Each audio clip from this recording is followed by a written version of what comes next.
টানা 5 বছর প্রেম করার পর প্রসঙ্গ যখন বিয়ে করতে হবে তখন আমি আমার গার্লফ্রেন্ড শ্রাবণীকে বললাম আমি পিয়াস হলেও আমার ভিতর প্রিয়ার অস্তিত্ব অনুভব করি।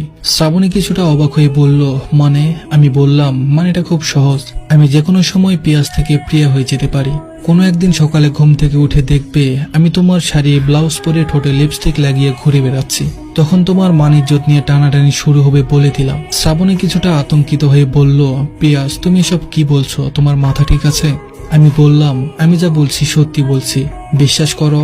আজকাল ছেলে দেখলে আমার মনের ভেতর কেমন জানি লাগে।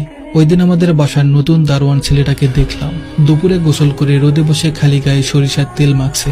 ছেলেটার খালি গা দেখে আমার নিঃশ্বাস ভারী হয়ে আসছিল, বুক কাঁপছিল, আর কথাটা শেষ করতে পারল না। তার আগেই শ্রাবণী সে বলে চোখের জল মুছতে মুছতে চলে গেল। বাসায় এসে দেখি আব্বা আম্মা ঝগড়া করছে। জন্মের পর থেকেই দেখছি এই দুজন ঝগড়াঝাটি করেই যাচ্ছে। তাদের ঝগড়া করতে কোনো কারণ লাগে না, কারণ ছাড়াই ওনারা ঘন্টার পর ঘন্টা ঝগড়া করতে পারে। ক্লান্ত হয়ে যখন একটু বিছানায় শুলাম তখনই আমার বড় বোনের আগমন। এক হাতে লাগেজ, আরেক হাতে 4 বছরের সন্তান। বড় বোনকে দেখে আব্বা আম্মা ঝগড়া থামিয়ে দিতেই বড় বোন বলল, আমি আর সব শেষ করে দিয়ে চলে এসেছি, আমরা আর কেউ ওই বাড়িতে যেতে বলবে না বলে দিলাম। রাতে বড় আপা আমার রুমে এসে বলল, তোর জানাশোনা কোনো গুন্ডা টাইপের লোক আছে যে টাকার বিনিময়ে কাজ করবে? আমি কিছুটা অবাক হয়ে বললাম, কেন?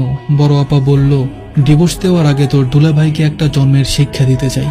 ও আমার জীবনটাকে নরক বানিয়ে দিয়েছে। ওর হাত পা লুলা না করতে পারলে আমার শান্তি হবে না।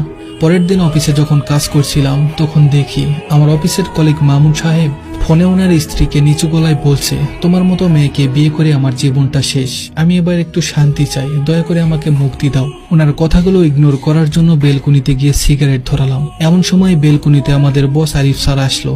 আমি সিগারেটটা লুকাতে চেষ্টা করলাম। বস সেটা দেখে মুচকি হেসে বলল, সমস্যা নেই, তুমি টানতে পারো। আমিও সিগারেট টানার জন্যই বেলকুনিতে এসেছি। হাজার হোক, বস মানুষ, ওনার সামনে সিগারেট টানাটা উচিত হবে না, তাই সিগারেটটা ফেলে দিলাম। বস হেসে বলল, কয়েকদিন ধরে তুমি উদাসীন, ব্যাপারটা কি বলো তো?